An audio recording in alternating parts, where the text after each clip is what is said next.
अस्सलामु अलैकुम व रहमतुल्लाहि व बरकातुहू। नहमदुहु व नुसल्ली अला रसूलिहिल करीम। अम्मा बाद, अऊज़ु बिल्लाहि मिनश शैतानिर रजीम। बिस्मिल्लाहिर रहमानिर रहीम। अल्लज़ीना आमनू युक़ातिलूना फ़ी सबीलिल्लाह वल्लज़ीना कफ़रू युक़ातिलूना फ़ी सबीलित ताग़ूत। इला आखिर आया। सदक़ल्लाहुल अज़ीम। इस्लामी आंदोलन बांग्लादेश नारायणगंज जिलार फतुल्ला थानार अधीन एनायतनगर यूनियन शाखार उद्योगे आयोजित आजकेर এই गणसमावेशेर मोहताराम सभापति प्रधान वक्ता विशेष अतिथिबृंद जिला एवं थाना नेतृबृंद यूनियन नेतृबृंद समवेत भाई बंधुगण, আমরা সবাই জানি ইসলামী আন্দোলন বাংলাদেশের কেন্দ্র ঘোষিত কর্মসূচি। আমরা এর আগে দেশের ৬৩০টি থানা এবং উপজেলায় আমরা সমাবেশ করেছি। এখন আমরা দ্বিতীয় ধাপে সারা দেশে ৪৫৬৮টি ইউনিয়ন শাখায় আমরা গণসমাবেশের কার্যক্রম চালিয়ে যাচ্ছি। তারই ধারাবাহিকতায় আজকের এই এনায়েতনগর ইউনিয়নের এই সমাবেশ।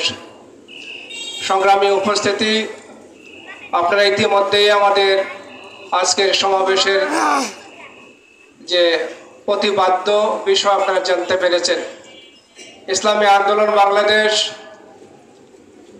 গত ৫ই আগস্ট ছাত্র জনতার যে গণ অভ্যুত্থান, সেই গণ অভ্যুত্থানের মধ্য দিয়ে আমরা একটি ফ্যাসিবাদী সরকারকে দেশ থেকে বিতাড়িত করেছি। এদেশের মানুষ দীর্ঘ ১৬ বছর পর্যন্ত তারা অধিকার বঞ্চিত ছিল, ভোটাধিকার থেকে বঞ্চিত ছিল, বিভিন্ন সুযোগ সুবিধা থেকে, ন্যায় বিচার থেকে বঞ্চিত ছিল। আজকে ১৬ বছর পর মানুষ নির্বিঘ্নে কথা বলতে পারছে, ঠিক না ভাইয়ের আমার? আজকে আমরা বলে দিতে চাই যে যারা ১৬ বছর দেশ পরিচালনা করেছেন, দীর্ঘ ১৬ বছর ক্ষমতায় থাকার কারণে তারা ফ্যাসিবাদে রূপ নিয়েছে। এই জন্য ইসলামী আন্দোলন বাংলাদেশের আমির পীর সাহেব চরমনাই তিনি মনে করেন যাতে এই দেশে আর ফ্যাসিবাদ সৃষ্টি না হয়, ফ্যাসিস্ট সৃষ্টি না হয়, এককভাবে যেন কেউ ক্ষমতায় আঁকড়ে ধরে থাকতে না পারে, তিনি নতুন এক নির্বাচন পদ্ধতির ঘোষণা দিয়েছেন।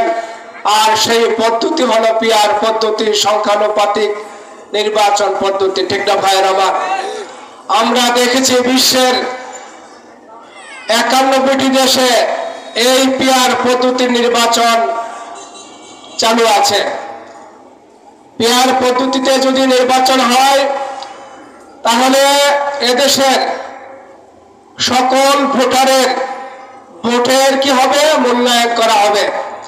আমরা দেখেছি বিগত নির্বাচনে যে মাত্র ৩০ থেকে ৩২% ভোটের মূল্যায়ন করা হয়, আর বাকি ভোটের কোনো মূল্যায়ন করা হয় না। আর যদি পিআর পদ্ধতিতে নির্বাচন হয় প্রতিটি ভোটের কি হবে, মূল্যায়ন হবে। যারা ছোট দল আছে তারা সারা দেশের ভোট গণনা করে তাদের কমপক্ষে একটি হলেও সিট আসবে, ঠিক না ভাইয়ের আমার?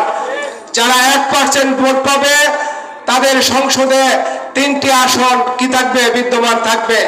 যারা ১০% ভোট পাবে তাদের সংসদে ৩০টি আসন কি হবে, তারা ৩০টি আসন পাবে। এই জন্য পিআর পদ্ধতিতে যদি নির্বাচন হয় তাহলে জাতীয় সরকার কি হবে, প্রতিষ্ঠিত হবে। জাতীয় সরকার প্রতিষ্ঠিত হলে এককভাবে ক্ষমতাকে কুক্ষিগত করে রাখার কারো সুযোগ হবে না।